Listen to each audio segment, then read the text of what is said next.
ទីគោរពនិងជាទីមេត្រីខណៈនេះលោកអ្នកនាងកញ្ញាកំពុងទស្សនាការផ្សាយផ្ទាល់ពិសេសរបស់ទូរទស្សន៍ជាតិកម្ពុជាស្ដីអំពីកិច្ចប្រជុំពិសេសការបរទេសអាស៊ានរៀងប្រទេសកម្ពុជានិងថៃដែលប្រពៃធ្វើឡើងនៅទីក្រុងកាឡាឡុំពួរប្រទេសម៉ាឡេស៊ីដោយនៅក្នុងនោះឯកឧត្តមប្រាក់សុខុនអបនាយករដ្ឋមន្ត្រីរដ្ឋមន្ត្រីការបរទេសនិងសហប្រតិបត្តិការអន្តរជាតិនៃកម្ពុជាគឺបានរូបភាពទាំងស្រុងដែលក្រុមការងាររបស់យើងបានធ្វើការផ្តិតជូនទូរទស្សនិកជនឲ្យបានទស្សនាតាមការអញ្ជើញក៏ដូចជាការសម្រេចរបស់នាយករដ្ឋមន្ត្រីម៉ាឡេស៊ីកម្ពុជានិងថៃដែលបានសម្រេចកាលពីថ្ងៃទី11ខែធ្នូឆ្នាំ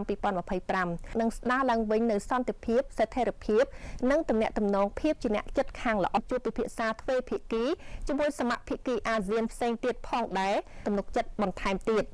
ការចូលរួមរបស់កម្ពុជានៅក្នុងកិច្ចប្រជុំអាស៊ានពិសេសនេះឆ្លុះបញ្ចាំងពីការបដិញ្ញាចិត្តយ៉ាងថ្ងៃទី22ខែធ្នូឆ្នាំ2025នេះដែលកិច្ចប្រជុំនេះនឹងដឹកនាំដោយឯកជនអរិភាព